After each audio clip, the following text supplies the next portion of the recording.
quote-unquote favorite game is out of spite this week. I'd like to talk about that game, though, so it's cool with me. Yeah, I would love to talk about that game because welcome back, everyone. We weren't talking about anybody. Matt has No, not at fallen all. victim to the start but not fully ready start. I've done it to McCabe Join the many club. times, and it is a lot of fun. Yes, he has. Yep. Yeah, also we were talking about football this time, and not like That's something correct. else. Not something where you're like, oh, okay, that's awkward. I'm surprised no one said anything about baseball with the playoffs going on right now. I could care less about baseball. And playoffs have not started yet. Well, people clinching, I would say. Yes, clinching is happening, but no October. And it's still up in the air. If we're going to get our baseball look in right here, you still got teams like the Mets and the Reds and the Guardians and the Astros and the Tigers all looking to still make a play here. So it ain't over yet. Yeah. But I do see that the Blue Jays are in. They are, yeah. Unfortunately, the Yankees aren't. Or are they? I don't know. Yankees are in. They're in. I just say I just say I'm a New York Yankees supporter just to piss people off. No, see. Oh, remember, I'm a Dodgers fan, I was gonna say, so if you want to make people mad, you say you're a Dodgers fan. yeah, people hate me already. The only team I support, or I should say that I put my hat in their ring, is the Boston Red Sox. Who might make it? So They'll probably make it in as a wild card. Yeah. Yeah, they have a good chance here. If the season were to end today, the Red Sox would have the second wild card seed, so the 4 seed. Excuse me, 5 seed. But I will say that allegiance might end depending on if Utah can get a professional baseball team. Ugh. Sure. Anyways. Anyway, yeah, going back over onto the football side, so I want to talk about. We should go with this here, and obviously we don't have Tyler joining with us just yet. But Matt, let's have you kick it off here though with your game, because I want to hear your thoughts on what you thought your favorite game of the week was, but then also I'd like to contribute to it too. Yeah. So my favorite game of the week is just out of spite because I'm sick and tired of hearing people and them thinking they know better than I do. So I picked the Giants and the Chiefs. Surprise, surprise. So obviously that game ended 22-9, I believe. Yes. You can fact check me on that, but I'm pretty sure it was 22-9. Yeah, 22-9. Everyone says, "Oh, there we go. The Chiefs finally got their wheels. They finally are getting going." I'm like, no, they did not. Giants lost the game. And I've been dying on that hill this week whenever I talk to someone and they're kind of saying everything about the Chiefs. I'm like, no, Chiefs didn't win the game. Giants lost the game. There's a big difference. And Mahomes didn't clutch up. None of that happened. It's the Giants fumbled it up. So you would say that the Patriots also lost the game rather than their opponent winning the game? Yes. Correct. Because there is a difference between someone winning and then someone losing a game. I feel like that needs to be talked more. So I'm inclined to agree with you, though, that I feel like the Giants lost this game. And obviously, I feel like that's the general consensus feeling within the Giants organization, too. That's why Russell Wilson has been benched already going into week 4. Yep. That's why Jackson Dart gets to start. Yeah. I'd be curious to see... Yeah. Go ahead. I was going to say, because if you look at it, it's like their run game with the crayon-eating Scatavoo. Whoa. Like, they got a killer at a running back, like someone that's going to put in the workload, and yet their quarterback is sucking it up, So it's like, roll with what you got and hope for the best, Well, with the plan that Jackson Dart is hopefully the future. Right, so, exactly. Yeah. No, I think you're absolutely right that it's time to. Clearly, the Russell Wilson experiment has not worked the way that they had hoped it would, and now he's just making mistakes that could potentially spell an end to any really hope of any revival for his career. I mean, we already knew the Giants were going to be rough, that this was going to be a mess. They technically going into the preseason had the toughest schedule in the league, and that is holding up at this point. Yeah. Just, considering they're 0-3. I mean, the Chiefs, again, it's sort of a thing. It was, I feel like the Giants could have had a chance to win that game, but it didn't go well, mainly because of Giants' mistakes. Yeah, I'd agree with you that as of right now, if Jackson Dart pans out, then great. They have that to look forward to. But as of right now, all they have to look forward to is what Cam Skattebo does. Right. Yeah. And it's like, and if you look at it, it's like with that fumble that everyone keeps talking about, that they keep glazing Mahomes over. He said, "That's a good play." I'm like, no, the defenders didn't hold on to the ball. Like, stop. Like, don't make it some big. Yeah, it's like, stop making it like Mahomes was like Jesus and he got the ball out of nowhere. And like, no, the guy just couldn't handle all to the ball. Like, you never for see me, another quarterback make a play like this. Mahomes is like no other. Yeah, it's like, please stop. Like, it wasn't that impressive. They're trying to hold and cling on to anything that was good, and it's like, no, they played bad. And up until the fourth quarter, like, it was up in the air on who was gonna win. I mean, I'm just laughing more at the fact that it was like, man, he made such a good play by recovering his own fumble, and I'm just like, right. Yeah. It's like, case in point. It's like, why are we saying this? And to put credit where credit's due, the Giants did play really good football for the first 3 quarters. It's just they lost it. They fumbled the bag and lost. Yeah. And obviously, like you said, McKay, case in point, that's why Russell Wilson's getting benched, because they're like, yeah, no, dude, you can't be having to do that for 4 straight plays. You overthrow your receivers by like 5 or 10 yards. So,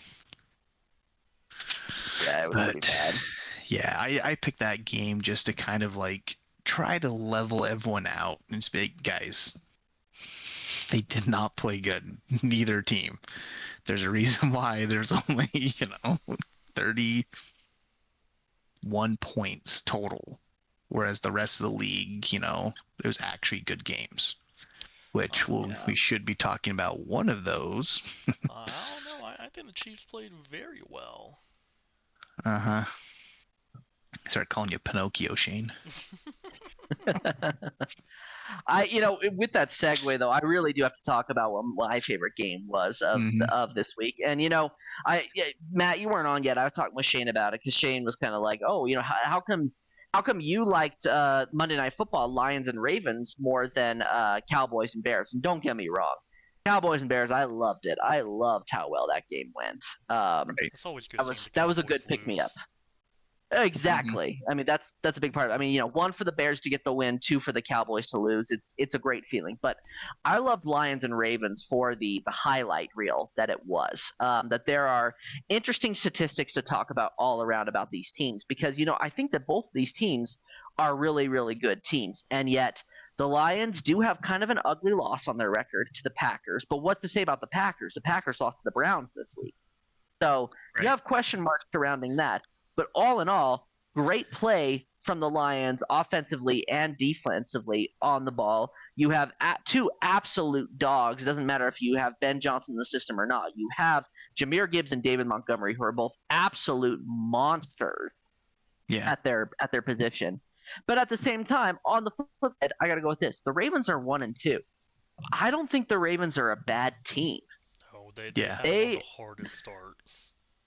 And they just have kind of just rough luck. And I was telling Shane this before we hopped on. I mean, I like this game the most mainly because of what it helped me with fantasy, because I was projected to go 0-3 in a league, and I ended up getting my first win because all I had left to play on my team was Jahmyr Gibbs and Tyler Bates. Well, guess what? They both balled out.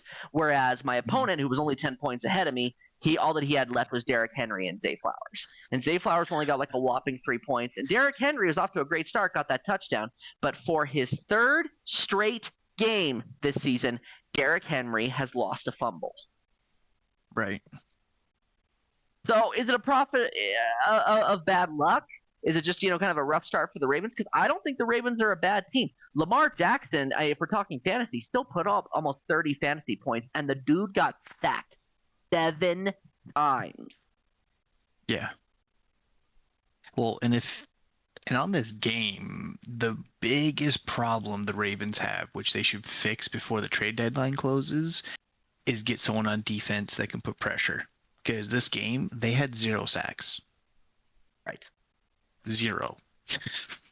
And for the game to end where it did, that just shows how big the offense is for the Ravens. Like, well, here's the thing. I feel like there is certainly this element of talent that exists within the Ravens, but I feel like, obviously you have to have balance behind it. When we go back to the time where, like Patrick Queen was on the team and Calais Campbell was there too, but then you had Roquan Smith in the middle. Yeah. That defensive front was great, but now all that's left is Roquan Smith. They paid Roquan big bucks. I mean, believe me, I know. I think Roquan's great. I loved having him when he was on the Bears. I was sad when he left. I was sad when Calais Campbell left.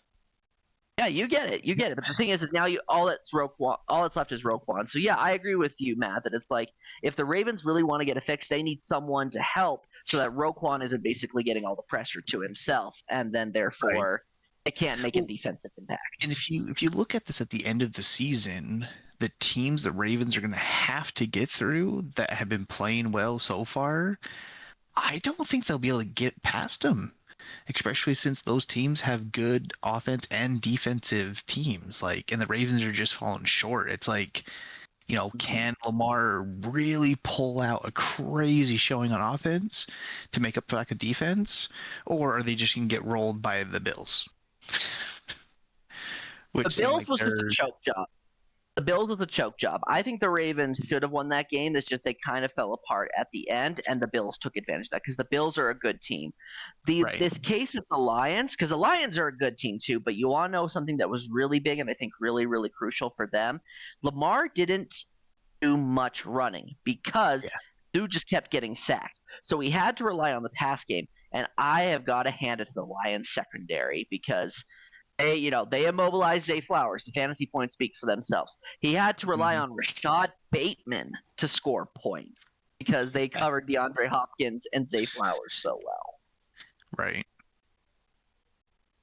Yeah, but that's what I'm saying. Like, they have the weapons, but if, like, the other team's defense is playing on point, it's like they're going to lose it by, like, a touchdown or always any big game. So it's like you got to get something to make them a little bit more on level. I'm not saying get like 5 different people, like a single dude, either in the secondary or like an end or a linebacker or someone that can provide some sort of pressure to help. Because that's where the biggest error is. Because I look at the Browns, which is the Ravens' one win, and obviously the Browns have a win now because of their defense. Like, okay. Let me back up here a little bit because I think part of it is its defense, but also we talked about this with the Chiefs and the Giants. The Giants lost that game. The Chiefs did not win that game. I think there's a little bit of that to be said with the Packers and the Browns. I think the Packers lost that game when Jordan Love threw that boneheaded interception. Right. He should have never thrown it. Yeah. So that's one thing. But at the same time, the Browns have a good defense. They just don't have a good offense to match it. So that's where we flip the script back to the Ravens. Absolutely should be stellar offense, assuming Derrick Henry's holding onto the ball better. But the defense needs some work. Yeah. It's not a good defense when the Browns are hanging 17 points on you. Right. Shane, why don't we go to your matchup? That ended up being a dogfight, the one that you're going to cover here. Oh, yeah. I mean, this was the game that like I was actually able to watch and I was enjoying it. I was just like, man, this is a great game. I picked the Broncos and the Chargers. I mean, that game was close. It was feisty. It was gritty, and it ends in a heartbreaking way for the Broncos, where the Chargers just get the walk-off field goal and the Broncos lose to a walk-off field goal for the second time in a row. Yeah. Oh. I mean, the Chargers, I feel like, are starting to come out in front as a favorite to possibly win the AFC West, and go decently far in the playoffs. The Broncos said, "Hey, we're here to play too, and we're not going to let it go that easily." Yeah. I think a lot of people that I've been hearing, they're all worried about the Broncos and all that. And I'm like, no, you just need to be patient. Like, they'll be fine. They have the weapons. They have the tools to be good. They just had crappy luck the first 3 games. It just seemed like nothing would go their way. To push games away rather than letting it be right. close. Yeah. You have Bo Nix. I love the dude. Great quarterback. He needs to really put it on. He has the weapons. He's got the receivers. He's got a great running back. He needs to start putting the game away. Harvey a little bit. Right. So, yeah, I think both these teams, I said at the beginning of the season, said at the preseason, that they will end 1-2 in their division. Like, it's going to happen. It'll be the Broncos, it'll be the Chargers at top, and then Broncos. And then you said the Chiefs are finishing 3rd? Well, until the Raiders can prove otherwise, I could actually see them being in 4th. Oh. You'd like that. Or it'd be like a 1-game difference between, 3rd and 4th, and they just won't even be in a contest when it comes to the playoffs. I think things will change a little bit more once the Chiefs start to get a lot of their offensive weapons back. I don't see it. I think I Rice coming back will help. Yeah.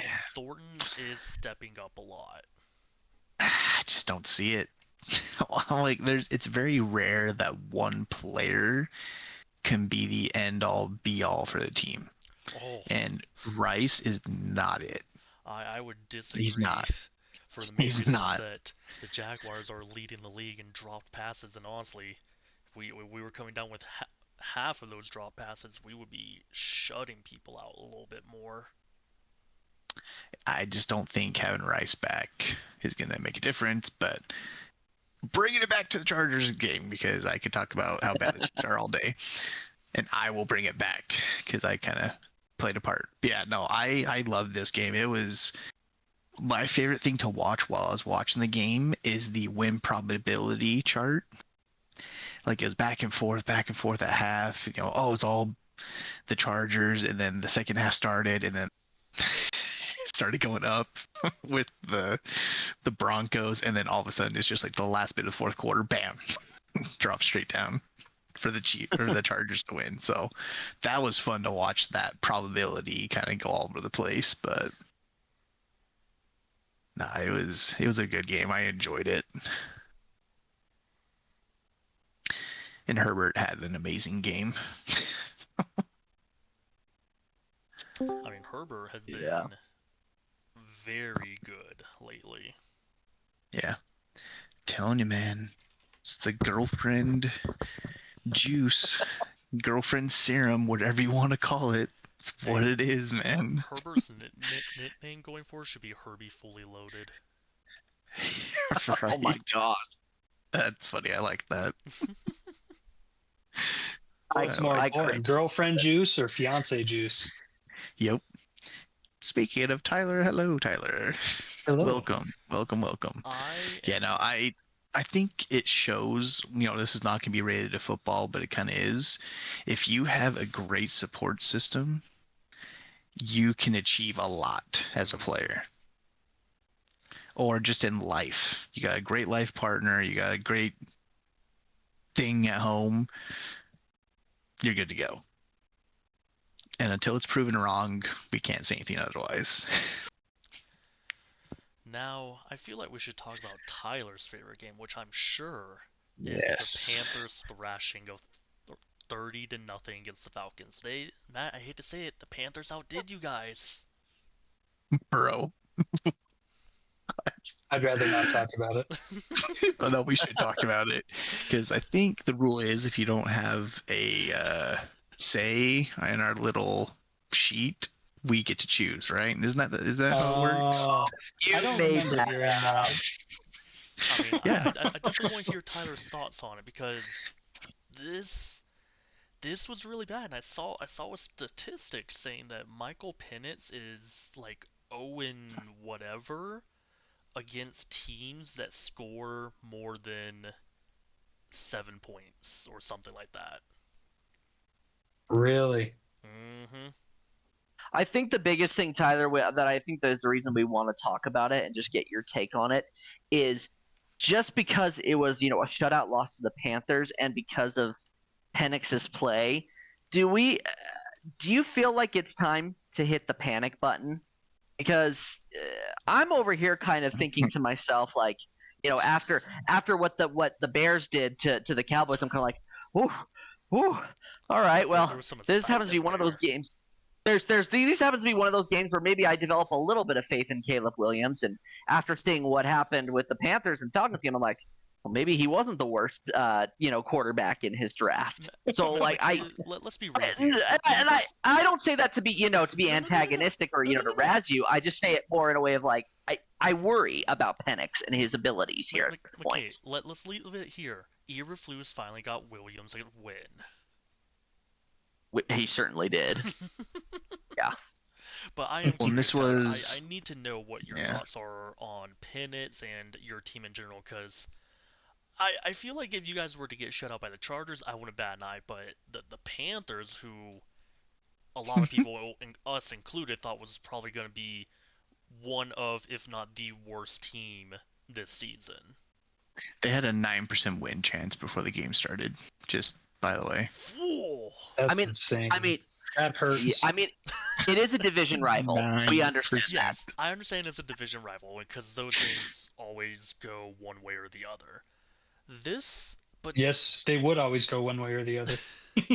Shut up. It's usually like pretty close in rival games because they play each other a lot. They know each other's styles a little bit more, but this was kind of embarrassing. It was. Three turnovers, 7 sacks. It was yikes. Yeah, let's hear it, Tyler. I want to talk about it. I want Tyler. It was actually the game I wanted to bring up because I am pretty passionate about how that game went. Unsurprisingly, I'm sure, but I really think it is a over-reliance on the run game, and then the inability to turn to the passing game. I think Carolina came in ready to shut down Bijan Robinson, ready to shut down Penix's ability to run, and even stopped Tyler Algier. And I think that's hard to do. But they essentially put their entire – it felt like their entire defense, that was their entire goal. And if you look at 2 weeks ago, Falcons did really well against the Vikings. And I wouldn't say really well, but they did well. They may not have gotten in the end zone, but they did a good job moving the ball. No, you guys did pretty well against the Vikings. I would say that was a solid one. But at the same time, the concern with that, though, is when we look from the perspective of the Vikings, that was not a good play for McCarthy. He came in sore, and he just had the birth of his first child. He was off his game. What would have happened? I wonder if he was on his game, because I have to play a little bit of devil's advocate here, because that game in and of itself was concerning from the point of how it was just a field goal fest for the longest time. Yes, 100%. So clearly, to me, the difference maker here is the offense. The offense needs to get their crap together, and they need to open up the passing game, because I think there's almost this over-reliance in this thought that, we'll just run the game anytime we have an issue. But you can't do that and win games. You can if you can run past the defense, but on the NFL, I think you can do that even at a college level. I've seen many games where you just run out the game. It works in college, I think, because the defenses aren't to the same caliber. But I think we're seeing that in the NFL, you can't just run out a game. You've got to have the dual threat. And I've seen Penix be the dual threat, and I don't know. I am not panicked yet, to answer McKay's question. I am not ready to throw in the towel on Penix, because versus the Vikings, I saw him make some incredible throws, and he can do it quick too. And so I don't think this is the kind of game that we say, season's screwed, Penix needs to be benched. I'm actually kind of mad that they put in Burke. Yeah, Yeah, because I feel like this game didn't matter. So let him play out the game. Unless there was something wrong with him, then, pull him out. And maybe there was. But I was kind of mad because I was like, this is not an important game. This is not playoff. We're not trying to do something here. Let the rookie play, And he's not a rookie anymore, I guess. But this is essentially his first season. Anyway, sorry, you got me now soapboxing on a game that I've done a lot of thinking and looking into. You miss Matt's soapbox of the Chiefs, so. Oh, good. I'm so sad that I missed it. Hey Tyler, here's a recap. Here's a recap. Boy, we don't need to Giants lost the game. That's it. That's what the summary was. The Chiefs didn't win the game. They didn't play amazing. The Giants lost the game. Period. I would agree with that. The Chiefs did not do anything in that game that blew my mind. They just kind of existed and beat a pretty poor Giants team. I mean, I wouldn't say they got lucky. I feel like I've been a jerk in the group chat. We're gonna get a chance to talk more about it here in a bit. Oh yeah, here in like a few minutes. Yeah. But sorry, that's my soapbox on the Falcons. I want to hear all of your thoughts on it too, because this is something I've been thinking about. But my co-host they're on here, my what do you have to say? They're on my crap list now. I'm not ever picking them in my pick'em league again. I lost my first place spot. I'm pissed. Same. Well, I got eliminated because of the Falcons. Never gonna pick them again. So for me, I think the issue is, and I've noticed that there's a few teams that run into this issue, is that the Falcons game plan is very, very one-dimensional, where it's just, hey, let's give the ball to Bijan, and then he does everything else. But I'm like, you guys have Drake, and it doesn't have you have Darnell Mooney, like, you have these options, you need to use them. Right. So is it the offensive coordinator? Is it the script of the game? Is it Penix himself? But we've seen Penix make incredible throws. So what is the issue? I think your team is just wanting to focus too much on one thing rather than shaking things up when they go downhill. Because that was the issue with the Jaguars for a while, is that with Press Taylor, our game plan was extremely one-dimensional, where I was literally sitting on my couch. I'm like, oh, first play of the drive, we're gonna run it right up the middle, and sure enough, I'm like, oh look, a run right up the middle. Who would have thought? Yeah. Here's what I say about it, and I'm gonna keep this brief because obviously I want to go into the matchups for this week. But my personal thought, based off what I saw from this game, I don't think it's time to roll up the season yet. Obviously, it was only week 3. I don't think it's time to put the panic button on Penix yet. However, someone who should be concerned is Raheem Morris. Agreed.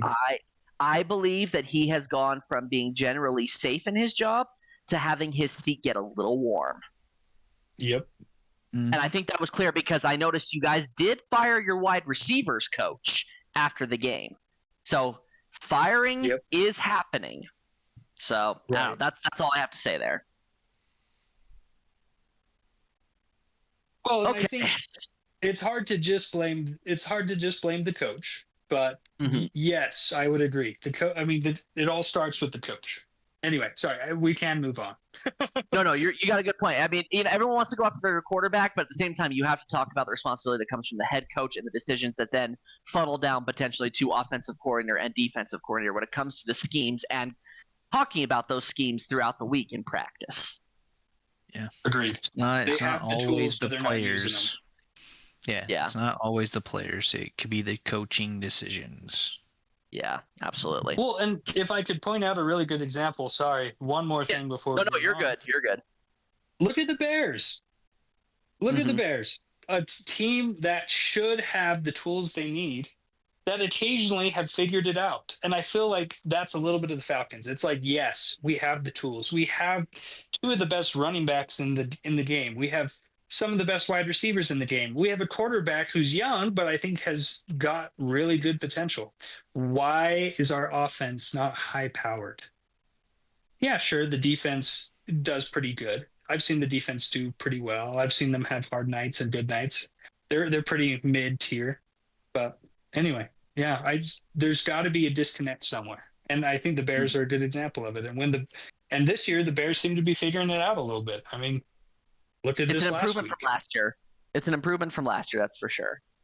Yeah. Anyway, sorry, we can move on. I'll step off my soapbox. Matt, let's hear you kick us off with Green Bay and Dallas. Since we've kind of, we're going to come back on Dallas. Talk about the Bears. Right. Yeah, I picked the game for the week for me is just because it's a good matchup. It's, could set up playoff positioning and all that stuff. And I think Green Bay against Dallas should be a good game. We'll be able to see, will Dallas be able to do anything with CeeDee Lamb hurt? How extensive is that? I haven't really seen anything other than it was an thing. So it's like, what does that say for Dallas, because they depended on him so much the first few games? It's like, do they have enough weapons to stay lethal on the offensive side? And if they don't, will that be an issue down the road where teams could be like, oh, all we have to do is take CeeDee Lamb out of the game, the rest of them suck?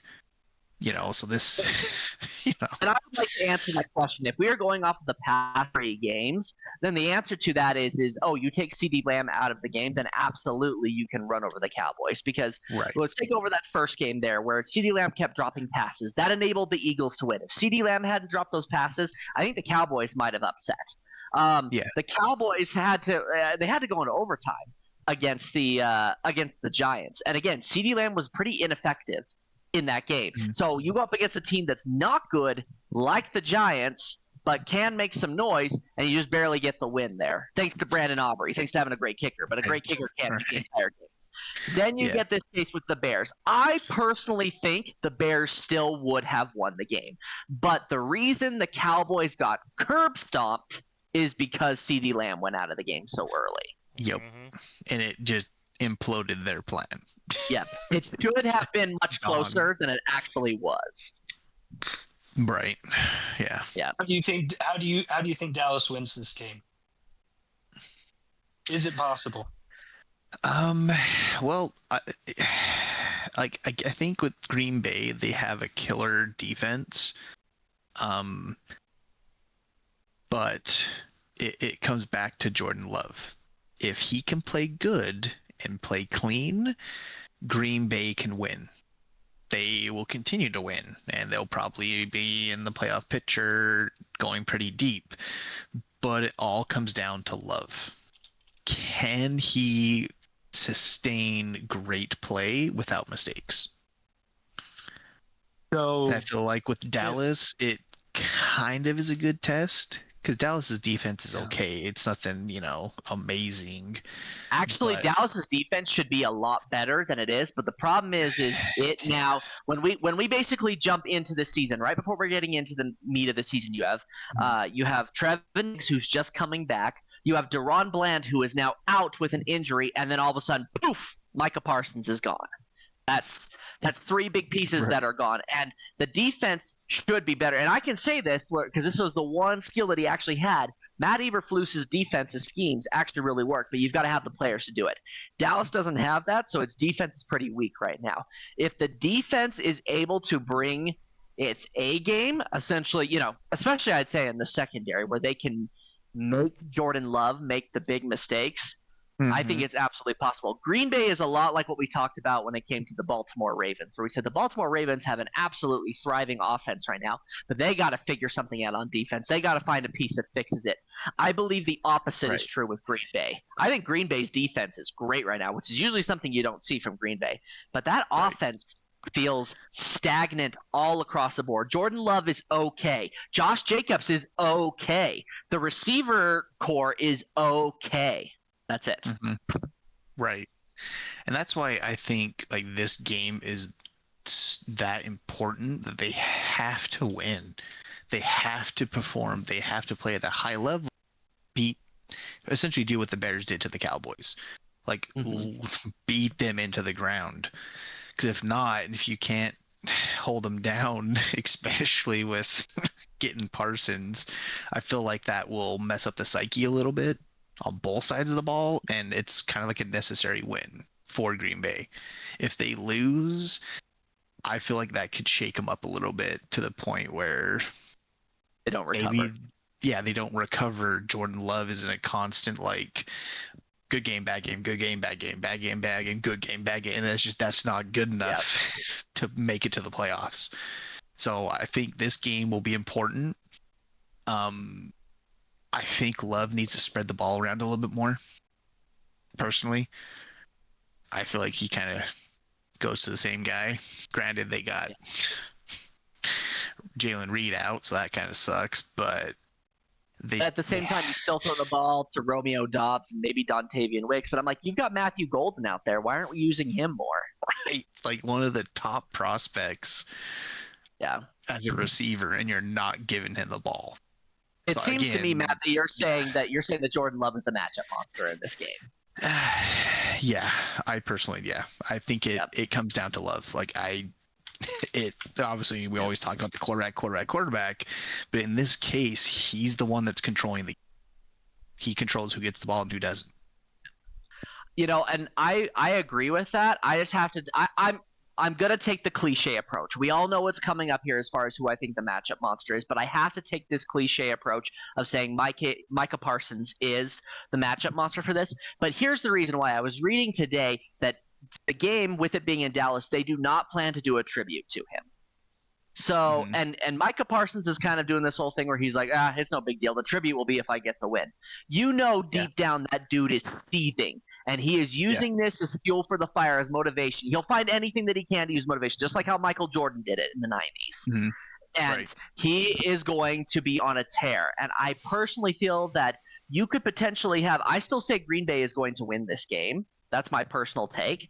And how that is going to occur is because Green Bay might be in a good rhythm, but then Micah Parsons is going to find a way to get to Jordan Love to stack him, and that turns into a costly error I'm thinking about this wrong way. Sorry, Dak Prescott. And Dak Prescott is going to just absolutely – it's going to cause a big mistake. Right. Yeah. Well, I'm going to go against the grind from what it looks like, but I personally think Dallas will win this game.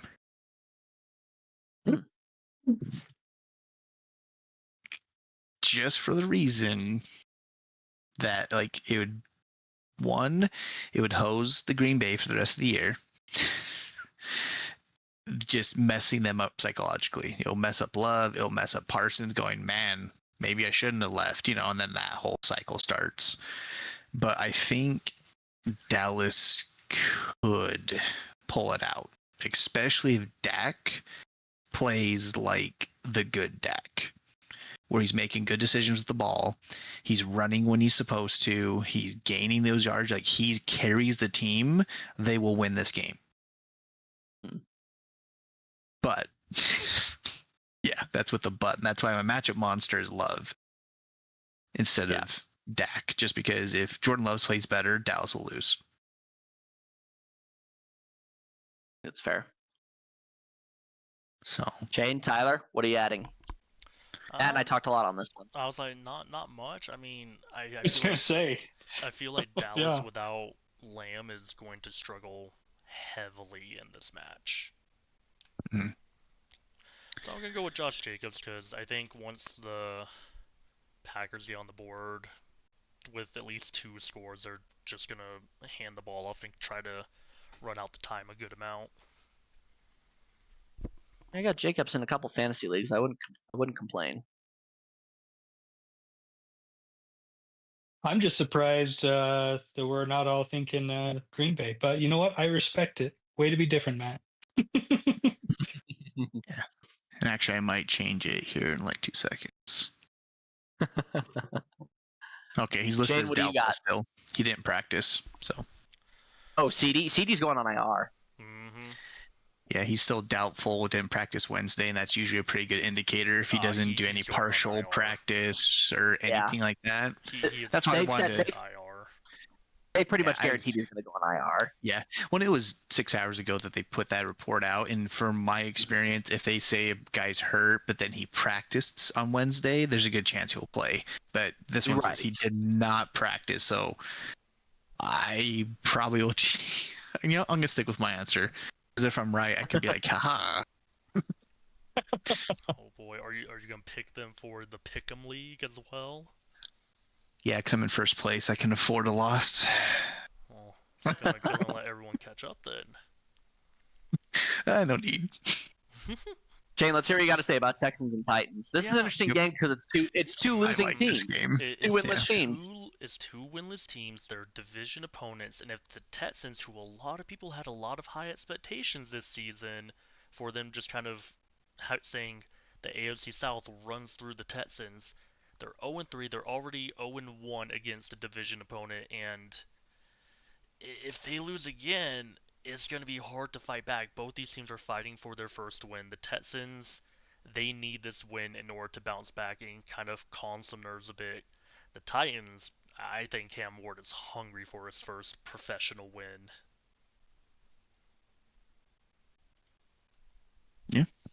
Yeah, that's a great call. Yeah. I'll just jump in. Yeah, I think you summarized it well. I'll just say I'll give at least for my pick behind it. I think that this game could go down to the wire, potentially even off a walk-off field goal or overtime. Or a blocked field I'm goal. gonna take the yeah, right. I'm gonna take the Texans in this game just because I believe on paper they are still the better team. And I just can't see a world where we see the Texans go 0-4 and the Titans are 1-3 after a matchup with each other. Now that said, go 0-4. yeah, I don't see it. And so matchup monster for me though, I'm so concerned about how CJ Stroud and his abilities kind of seem to have dipped recently. Now that said, I feel like every now and then he can make a good play, but the good play comes from his receiver. So I mean, my matchup monster here for this week is Nico Collins. I like that. I can't hate the Collins one. Sadly, I'm looking at the Texans and I'm like, I want them to do well. I think Stroud has struggled, but that offensive line is really, really bad, and their run game is almost non-existent. They need Joe Mixon to come back. Yeah. The only thing they have going good for them right now is their defense, but their defense is out on the field too much. Mm-hmm. Matt? Oh boy. Always the contrarian. Yeah. I want the Texans to win for selfish reasons. I need Cam Ward to blow up so I can survive another week in our chop league. By the way, I'm gone now too. For those who are listening, I got booted this week. I'm the lone survivor. It's all on me. I got robbed week 1 so bad. I feel like I forgot to switch collusion, but that's whatever. I made the dumb. I was unfortunate that I had Jaden Daniels and Justin Fields both out. My two quarterbacks, who were only two players who could get me somewhat decent points. So yeah, I was hosed right off the bat.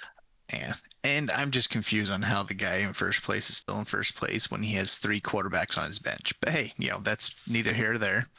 Whatever. Hey, easy. He listens to this podcast. I know he does.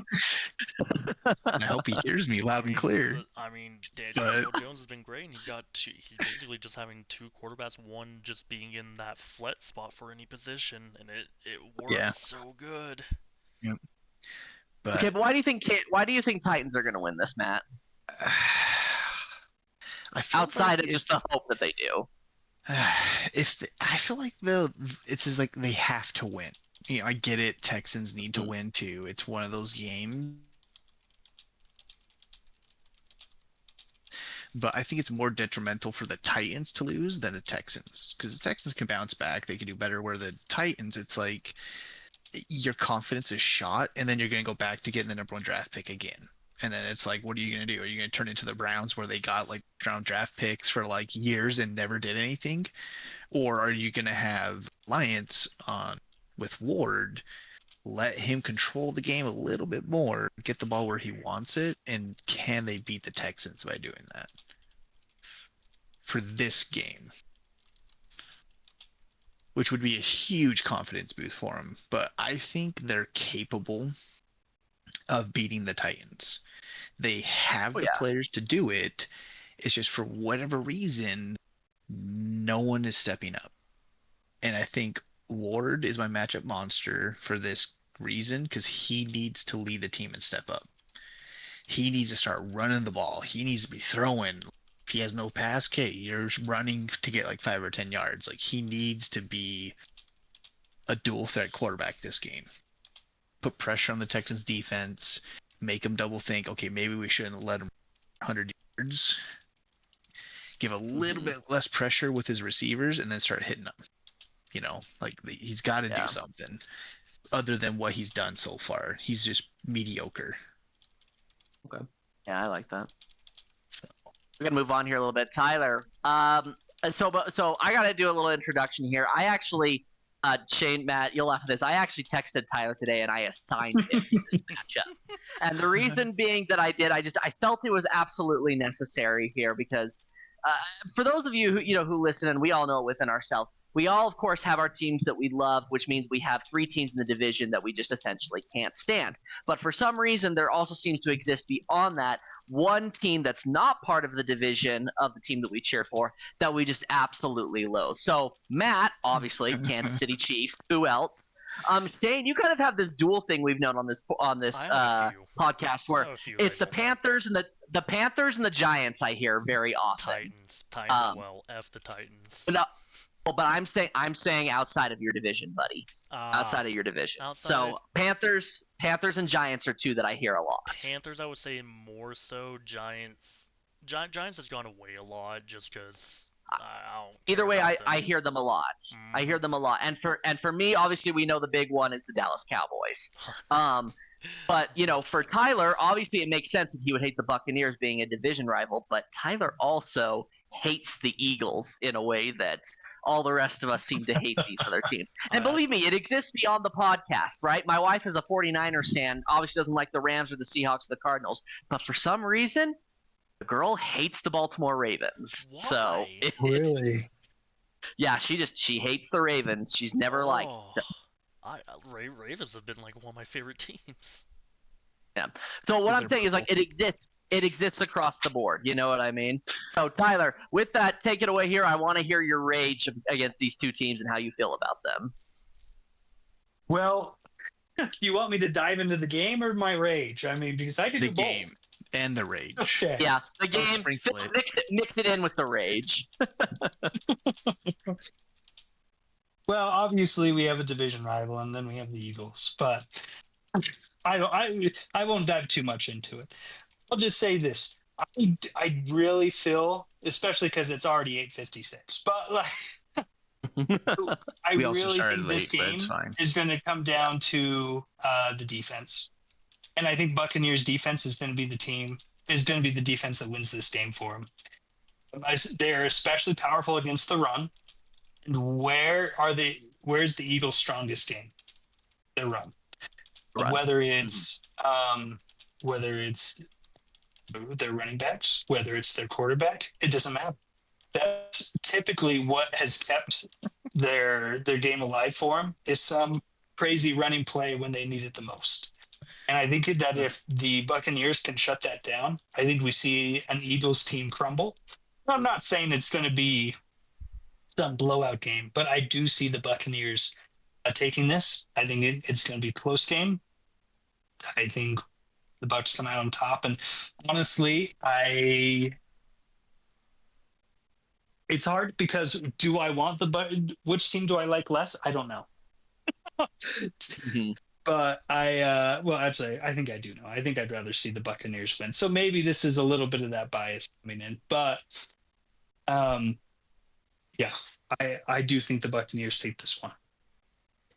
Yeah, I'm going to piggyback off that a little bit, because I actually agree that the Buccaneers will win this too. Here's my reason why, though. I feel like the Eagles, and the reason they're 3-0 has been so much out of luck, are just weird things that have just happened that I just go, really? Really?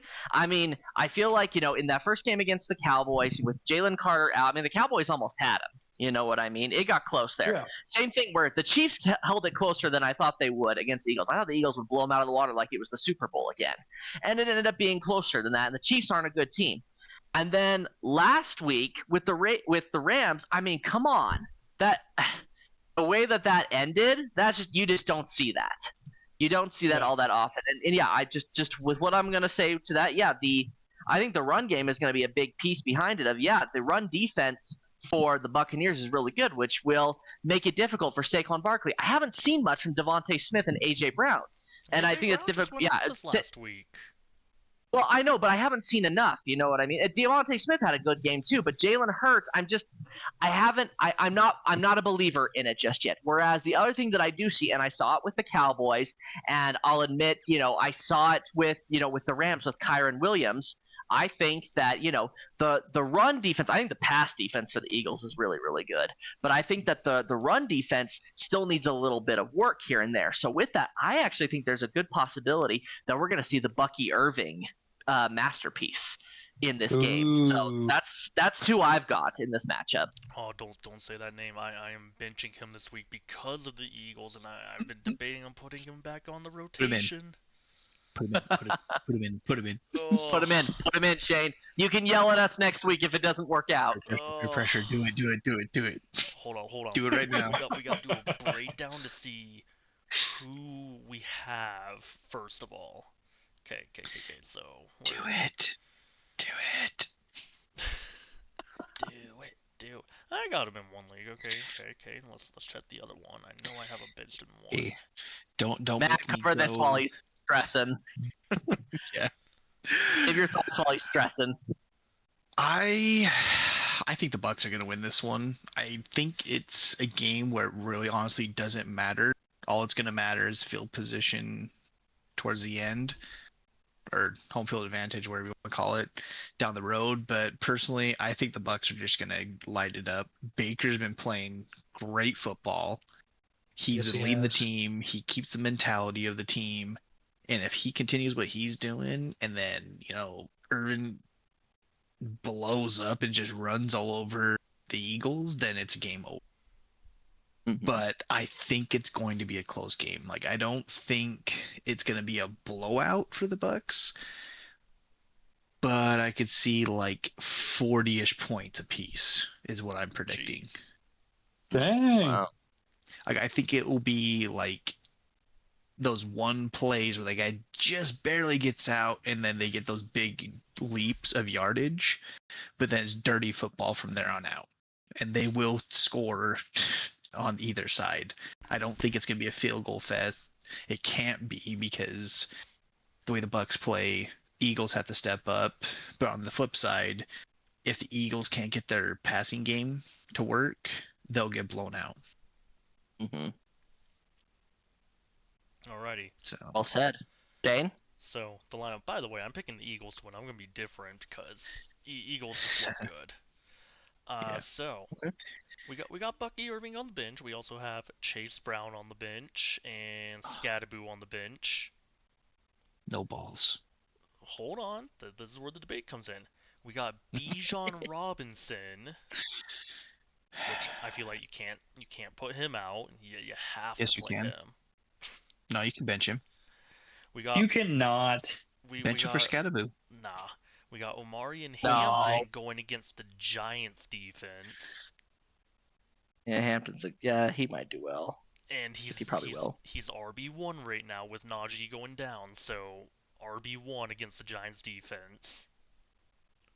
And this is the one I would debate.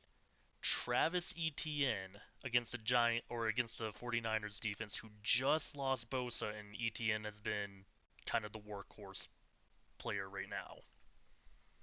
Mm-hmm. Or Bucky Irving? Or it's between Etienne and Bucky Irving, I feel like. I would do Irving as that matchup. If that's a debate between. See, I just because of the upside. The upside, Shane, is insane. You're gonna maybe get 17 fantasy points out of ETN. Yes. So probably at best. At best. Bucky Irving, you could have a breakout. Oh boy. Here's the thing. I'm doing it right now. If it comes back to bite me in the butt, when we play off in our 4 of us league, I'm gonna want some. Wow, this is in the 4 of us league. Ugh. Who Oh, do I play that's next weird. week? Who do I play Who next would have week? thought?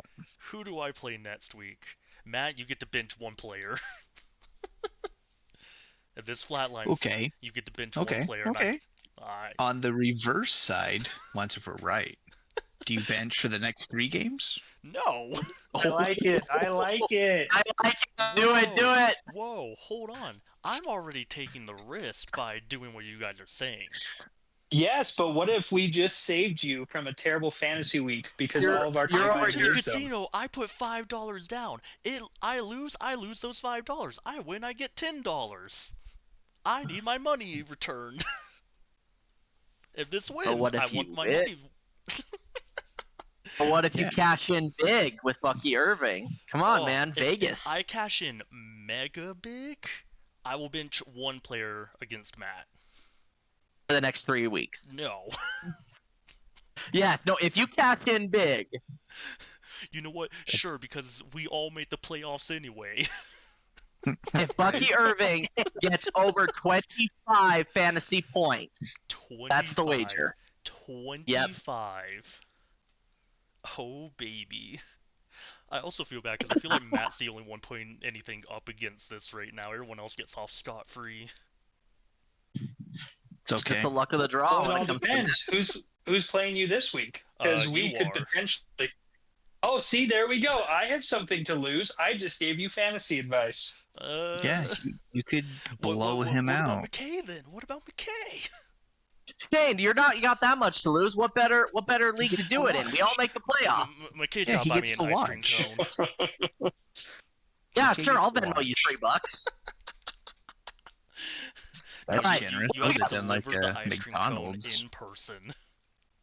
All right, Well, okay. Now let's go. We gotta go into my speaking matchup of, here. Cheap stuff. Let's talk about the Oh Chiefs. boy. Oh, Hey, okay. boy. So Ravens and And Chiefs. Here's the way that I see this game going. I think this is supposed to be a hallmark game if both of these teams are playing at a high level. It's just interesting to see that both these teams are 1 and 2 as we go into this game, which I don't think all the media pundits would be thinking that this would be the case. But here we are, and at this point, I see this as an ultimate opportunity for the Ravens to initiate a beat down. I think the Chiefs might be going into this thinking, "Oh, this is just another game," and we got the Ravens last year by a toe, and we know how to handle the Ravens and stuff like that. And yeah, historically they have, but this is an older team for the Chiefs. The Ravens, they're hungry. They're pissed off about this loss to the Lions. Derrick Henry, I feel like, is going to come out and be an absolute nightmare for the Chiefs in this upcoming week. He's mad about the 3 lost fumbles. Mm-hmm. Yep, I got Ravens winning this game by a mile, and I've got Derrick Henry. I really hope I'm not playing anyone who has Derrick Henry this week in fantasy. I have Derrick Henry. As he'll be beast mode. Yep, literally, we are gonna see a King Henry vintage game against the Chiefs. I was gonna say, I'm like, is Henry available in our 4-man league? He is not. And the best part about this game, when the Ravens stomp the crap out of the Chiefs, they would have lost 3 straight games at home. And the Chiefs will start 1 and 3. Yes. Matt's a little too excited Awesome. about hearing that. That brings me so much joy. You have no idea. Tyler, what do you got to add to this before we gotta whip through our For the Fun pretty quick? I feel like it's been well said. I don't see any way the Chiefs do this. I just don't think their offense is powerful enough to keep up with the Ravens right now. Their defense might try to be a small roadblock in front of the giant of a man that we call Derrick Henry, but yeah, I do think he comes ready to fight, and I don't know. I don't see this being close either. Yeah. I see the problem for the Chiefs here is going to be a similar situation to the struggle they dealt with the Eagles. You can't stop Saquon Barkley and Jalen Hurts if you're the Chiefs. You can't stop Derrick Henry and Lamar Jackson if you're the Chiefs. Yep. Especially how you've been playing of late. Yep. It's just not going to happen. All right, cool. Let's go into our What About the Rest. We've got to talk about the NFC players that we all each enjoy. Let's try and go through this fairly quickly. But I know you guys saved this, not doing it last week while I was at my brother's wedding, just so you could hear me say some nice things about the Packers. So let's get into it. We'll start off with the Eagles. So sorry, Tyler, you're kicking us off here. Who's your favorite Eagles player? Oh, Saquon Barkley. I think. Actually, no. Well, yeah, we'll go with. Well, yeah, Saquon. What, not Jalen Carter? Well, I was debating between Jalen Hurts because I had to. Who was it? I had a buddy who was like, "You may not like the Eagles, but you got to like Jalen Hurts." And he sent me a video on all the cool stuff about Jalen Hurts, and I was like, "All right, he's a cool dude." So I guess I got to say Jalen Hurts. Okay. I'll Well, I follow feel the same way up about with- Saquon. Yeah, I'll follow up with Hurts. I'll say Saquon. Yeah. Hey, 2-2. Okay, Cowboys. They're cheerleaders. Gosh. CeeDee Lamb. I love the Lamb. Yeah, I'm gonna pick the guy who's gonna be a cheerleader here on the sidelines for a bit, CeeDee Lamb. Dak Turpin. Prescott. Oh boy. Okay. The Dak Prescott. Anyone else to do it? The Matt just wanted to go with the thing. cheerleaders. We'll go with that. Yep. All right, Commanders. Oof. Oh. I'll kick it off here. Jaden Daniels, before he was at LSU, he was at Arizona State. I saw him when he was getting going, and I got Jaden Daniels. I'm like, I want to say Daniels, but it's just such an obvious one that I wanna venture out. Bobby It is. Wagner. I got reason behind it. Bobby Wagner, I like that. And that's for reasons as well. And I'm pretty sure McKay already knows, but it's fine. Because he's a Utah boy, not Oh, University of boy. Utah, but he played in the state of Utah, Utah State. Yep. Yeah. Yeah. I think I gotta go with. I'm gonna Scary take Terry. Marcus Mariota. Oh. Oh, okay. Hey, Falcon. okay. Two Heisman winners on the team. I got Scary Terry. I like Scary Terry. All right, that's a good one. Fair enough. Okay, Giants. Hey, let me kick this one off here too. Again, it's an ASU reason, and let's be honest, guys. Yep. George Kittle has always been like my favorite player in the NFL, but there is a new sheriff in town because Cam Scatto, he is so hilariously unserious and so hyped just to play football. I gotta go with Cam Scattaboo. I gotta go with Scattaboo as well, mainly because I- they hyped him up all offseason. I drafted him in almost Yeah. every single fantasy league. I will say this. I had an idea for the podcast Oh, boy. since, Senior McKay is also a fan of that college. I think we should send him a box of crayons. Gosh. What? It's because Not- there's no. a joke that Scattaboo is a crayon eater. Not my Oh, my- Pookie. I think that would be amazing because, plus it'd be cool if he actually, opens it up and puts it on his social media or something and be like, hey, here's a box of crayons. Tyler's For- wife is for here, the and she fans says his name is podcast. just fantastic, which I agree with. Yeah. Sounds like something that Adam Sandler would say in one of his movies. Scattaboo. Scattaboo. But I think we're Well, all. but Shane, I hyped him up when he was in college, and I hyped him up, in the off season when you drafted him in fantasy. Has it paid off for you so far? You've No. seen the results. No, because he was benched. That's Yeah. your fault. Well, the first 2 weeks they weren't giving him the ball. Well, now they are now because Tyrone Tracy's hurt. Yep. And now he's Mhm. moving into the starting position. Okay, all right. Packers. Jackson Dart. Oh, sorry, Jackson Dart. I Oh, just got to throw in mine yeah. for Giants. Yeah, sorry. I just realized I was like, oh, sorry, Tyler. Forgot you on that one. You're good. You're good. All right. Sorry. That's another Utah boy, though, so I get it. Yep. Mhm. Packers, well, I'm the only person I can pick is Micah Parsons because he hasn't been there long enough for me to hate him. I say you can't choose Micah Parsons. You have to pick All someone right. else. Okay. I Uh, would pick Parsons. you know what? Again, the Utah boy representing, at Utah State. Give me Jordan Love. I don't hate the guy. Although I will say McKay's probably going to hate Parsons once they face off against him.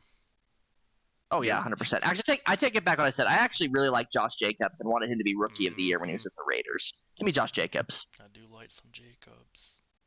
Yeah. I'll go with Matthew Golden. Mm.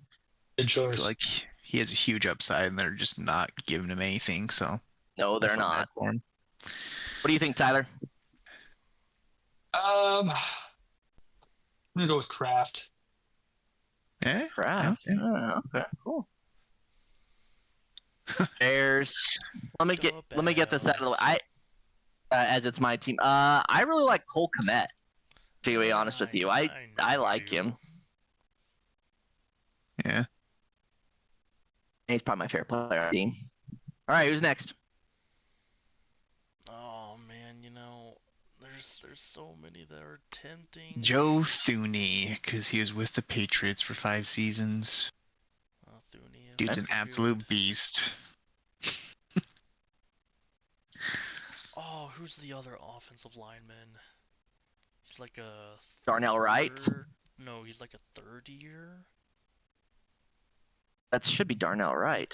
Is it? The dude who was the Tennessee player who like threw up to intimidate an Alabama player. No.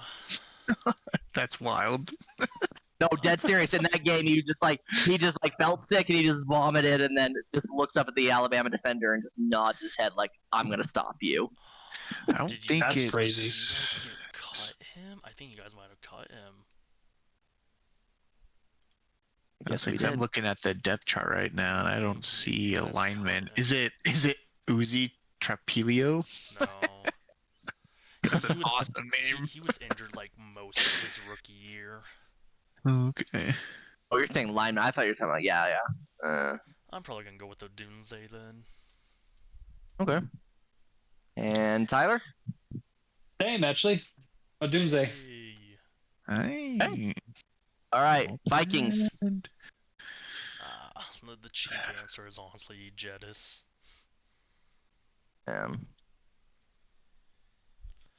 Oh, who they were just talking about? Wasn't it like Xavier Rhodes or something like that? Yeah. Yeah, I might go with Rhodes, honestly. Rhodes. I can't remember. Whatever. I like Adam Thielen. Left the Vikings not and came bad. back. I do like Adam Thielen. That's also who I am going to be taking. Nice. What, no TJ All right, moving on to the Lions. Oh. Harrison Smith, by the way, was mine. Oh, my bad. Yeah, you're right. You. Just skipping everyone, McKay. I know, geez. Sorry, I thought someone had already picked Jefferson. I have the list up in front of me. My bad. That's But then I very realized that fast. was okay. Lions. Man, it's hard to choose between the two. Saint Brown. I love that dude. Nah. I have just to go. crazy enough. I have to go with Penei Sewell because he is a St. George boy. Hey, I didn't know that. Yeah, his family lives in St. George. Desert Hills graduate. Yeah. Yep. Plus, he works his butt off too. Like, let's not just say he's from Utah, but no, he kills it. In my opinion, the only running back that holds a candle to like just the funniness of Cam Scatterbo is David Montgomery. I love Yeah. David. I love David Montgomery. So he's on my Because then I will take Sonic. All right. That was my God, debate. Was like between it. Sonic and Knuckles. All right. Seahawks. Kobe Bryant, Eh, because his parents did it on purpose. Yeah. It's with a Y, by the way. COBY. Oh, it is with a Y, Literally. yeah. Oh, Yeah, boy. they made it look different, but we all know what's going on. Yeah. Isn't What it is crazy this? that someone is young enough to that they're playing in the NFL, but they were young enough to be called Kobe Bryant? You know, like or not? Yeah. Right. Yeah. I mean, rookies were born in like 2002 at this point. Oh gosh, that makes We me was hurt. drafted in '96. So yeah. That's just crazy. Oh man. Cooper Cup. Yeah, good choice. Solid choice there. I'm taking Drew Lock. I've actually always been a big Lock fan. I still think he's a decent quarterback who has a good shot in the NFL. All right. I like it. JSN. All right. 49ers. For me, it's a tie between Trent Williams and Fred Warner. with Well- the Fred Warner. Mm-hmm. George Kittle, one of my faves. No. Mm-hmm. Hilarious guy that doesn't take anything serious. So funny. That's addicted to 100%. smelling salts. Yeah. His Little Caesars commercials are hilarious. Yes, they are. They make me guys- have you smile guys- whenever they come on. It's on receiver, but when he gets whacked in the balls by a Vikings player, funniest thing ever. You guys need to I'm watch that. surprised clip. you're not It's funny. taking Purdy though. Oh no, dude, Kittle's just I can't say no to Kittle. Ayuk's on that team too, and he's an ASU boy. I still got to go with Kittle. Yep. You have so many connections to the 49ers. I really do. Dang. You No. ready to trade for a team that might win? Uh, No. uh, I That's like funny. pain. I'm apparently a masochist as a Bears fan. yeah. Good for you. Apparently I am too. Yeah, right. At least you guys. Okay, I am going to have been take to a Super McCaffrey. Bowl. Nice. Yeah. I like it. Rams. I do not like McCaffrey. Oof. The Rams. Puka Nakua. Mainly because I like. Luka. I love In the good name. conscience, I can't pick Puka. Cannot do it. It's not in me. Good for you. BYU sucks. Stafford. Yeah, I gotta take Stafford. If Aaron Donald was still on the roster, I'd take him. But Right. That was awesome. Stafford's Cardinals? a dog. Oof. Trey McBride. nice. Yeah. I love James Conner. I'm so sad he's out for the season.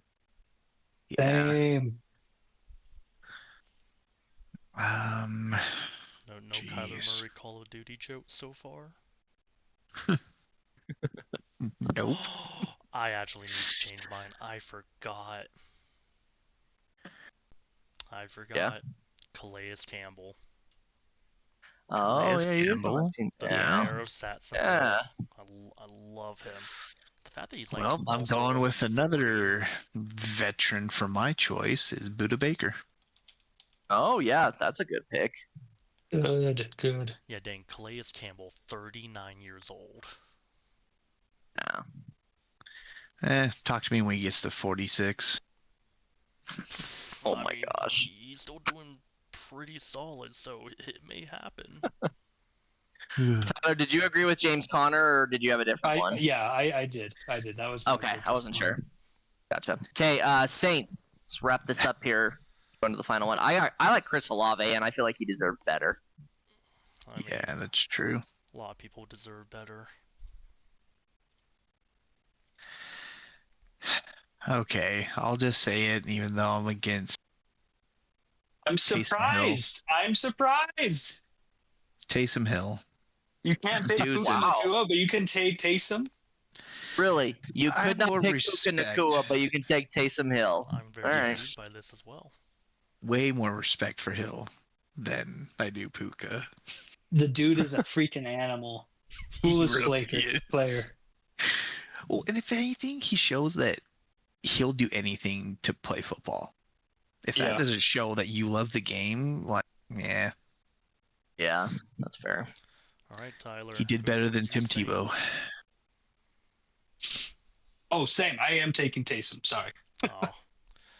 You know, kind of died down a bit, but I think out of everyone's still there. I gotta go with Kamara. Okay, Okay.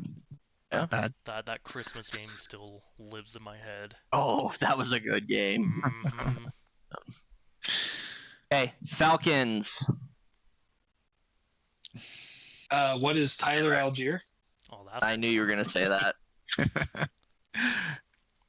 I was gonna I say got Matt Dar- Ryan, but he's not on the team anymore. But Kirk I got Cousins Darnell is- Mooney. I wish the Bears never got rid of He's him. like the former I Bear. love Darnell He's a- Mooney. He's a baller.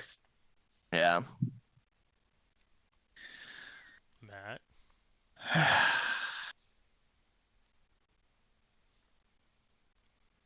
You know, I like Penix. Gosh. Is it just because of his name, or do you actually like him? I think he's just on the wrong team. Like, And what Bijan isn't? it's like I feel like he has tons of upside, and I think he could be kind of like a Lamar Jackson-esque if he was on a better team. Yeah. I am going to go with everyone's favorite Falcon and the best player on the team, Kyle Pitts. Yeah. Gosh. The He still amount of pisses me memes- off. the amount of So memes here's I've a been able to side story send to about people about Pitts. drafting him. So I don't know if I'm pretty sure you guys know I was collecting cards pretty heavily a few years ago. I got his rookie draft day auto 1/1 NFL Shield card. That if he would have been at any better than what he is now, Travis, that card would have been worth like $10,000 to $15,000. It's worth Dang. $50 because he sucks. Hey, you can still And it's bounce like, back. bro, I still have it in hopes that all of a sudden he just becomes like a god tight end, but that's reaching. So If he goes to another team, it may happen. Maybe. All right, how about the Panthers? Ugh. the This redheaded one is menace, actually really hard for me. Andy Dalton. The Red Rocket. I'm gonna go with Xavier Legette. Okay. They're the only player on the team that I'm kind of like, all right. I can't take Tedero McMillan just because he's an Arizona boy, Yep. and he hasn't done enough No, fantasy to make me happy yet. Still, like I gotta go with Hubbard. Oh yeah, Okay. Chuba. Chuba. I'm gonna go with DJ Wanham. All right, all right, and Did you know finishing that there are 2 Utah players on the Panthers right now? Oh no, there's 4. Or Really? let's see. No, 2. Just I need to go back and look at the 2. roster now. Let's see. Oh Who? no. I apologize. I stand corrected. Oh no. Yeah, Brady Christensen, an offensive lineman. Oh, okay. Oh. Yeah. I was gonna say Right. I thought I heard that in the game, but anyway. Yeah, interesting. All right, finishing it up here with the Buccaneers.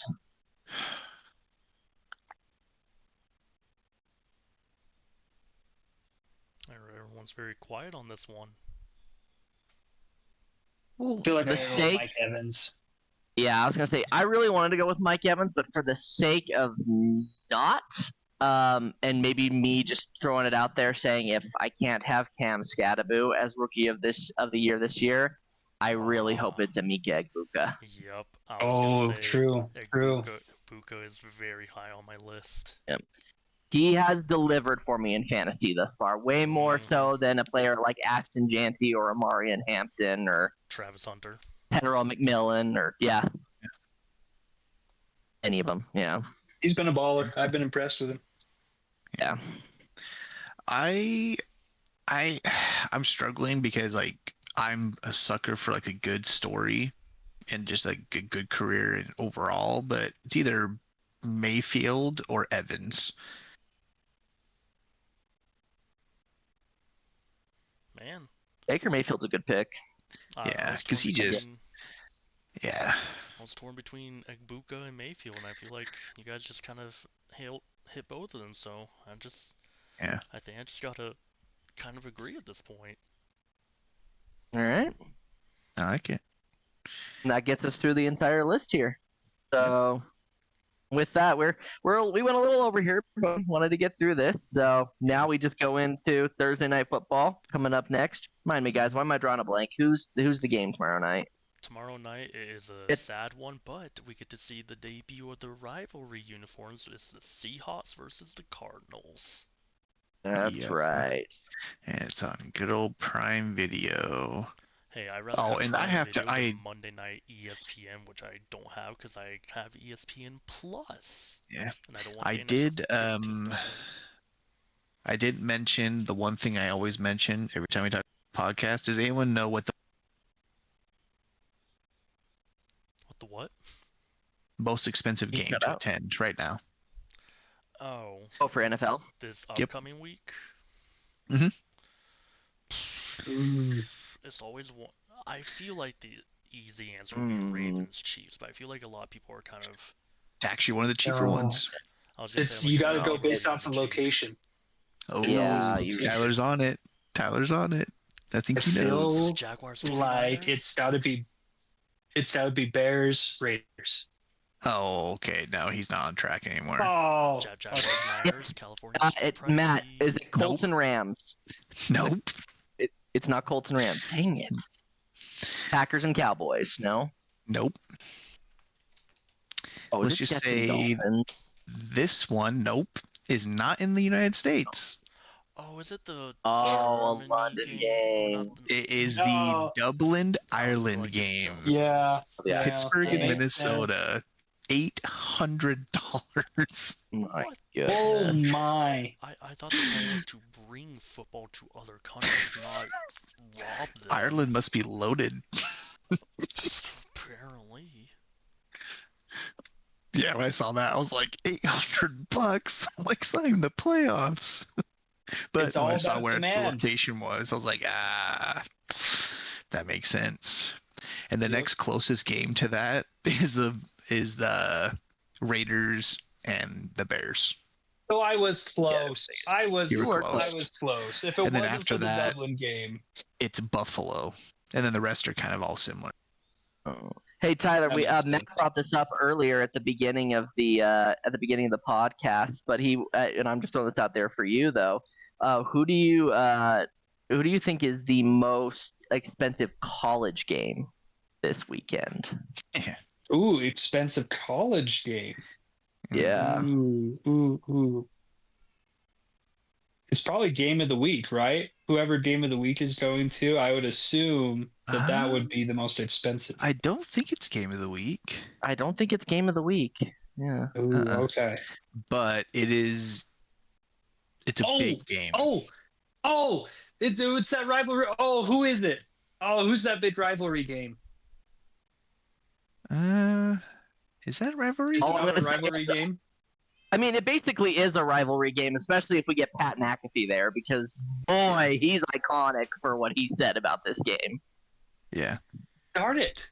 Then it's not who I'm thinking it is. Okay, just tell me. It's Georgia and Alabama. Oh yeah, that actually was who I was thinking it was. No, it's Yeah. not. You're wrong, McKay. It's the Penn State game. It's the whiteout. Oh, I thought you said it was the Georgia and Bama game. It was just slightly more expensive than the Penn State whiteout game. Because the Ole Miss LSU is 198. Oh my I gosh, saw that the computer, Georgia- I'm gonna throw it out the window. It keeps loading. Okay, yes, it was Geor- slight. My bad. Yeah, the Georgia. Yeah, the Georgia Okay, Alabama. okay. It's 351. I mean, the whiteout game is going to be crazy because it's a rematch the Big Ten championship, but still. Yeah, 389 and 403, which is so expensive for college football. that is insane. Yeah, like I'm Oh always my upset at the God. Raiders games. It's like every game is above 100. They play.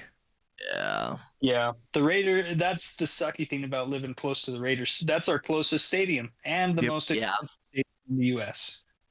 They're paying 3 Yeah. coaches. It's true. And with that, we should probably cap it off here. But yeah, it's been a fun week. We got some good stuff coming Well, up. The preview next week, I think we have to let everyone know we're going to be looking at. Is that for everyone, or is that just for information for? Yeah, sure. I'm not sure where you're going with this, so I'm. Oh, just that we're going to talk about the hot seat next week for coaches. Oh yeah. Yes. And I think that would be a perfect time to do it, especially for some teams. Yeah. So I'm excited to talk about that. Yeah, it'll be So, good. Yeah. Good deal. Alrighty. Until then, we will see you guys next time.